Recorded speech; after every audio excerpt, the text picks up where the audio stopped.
Bangkay na tagpuan sa sako sa Payatas, Quezon City. Inakala ng mga residente na basura ang laman ng sakong natagpuan nila sa Eskinita madaling araw kanina. Pero nang buksan, bangkay pala ang laman.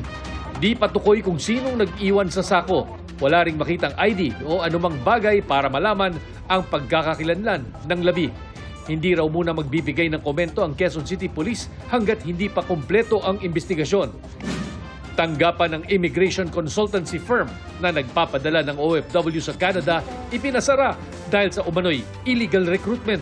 Ayon sa Department of Migrant Workers, bukod sa walang lisensya mula sa DMW, naniningil umano ang Dream Pathway ng 110,000 pesos na professional fee. Ipinasara rin ang 3 sangay ng firm sa Batangas, Nueva Ecija at Pampanga. Hindi naman nagbigay ng pahayag ang may-ari at mga tauhan ng kumpanya. Eskwelahan sa Santa Barbara, Iloilo, hindi kinukonsinte ang pagpapanguya ng kanilang guro sa isang estudyante ng chewing gum na iniluwa umano ng kanyang kaklase.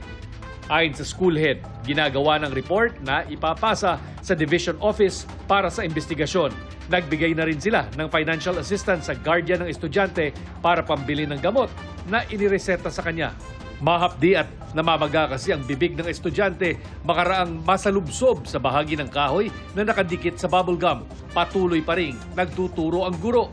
Sinisikap ng GMA Regional TV1 Western Visayas na makuha ang kanyang panig, pero hindi siya nagpaunlak ng panayam. Para sa GMA Integrated News, Chino Gaston ang inyong saksi.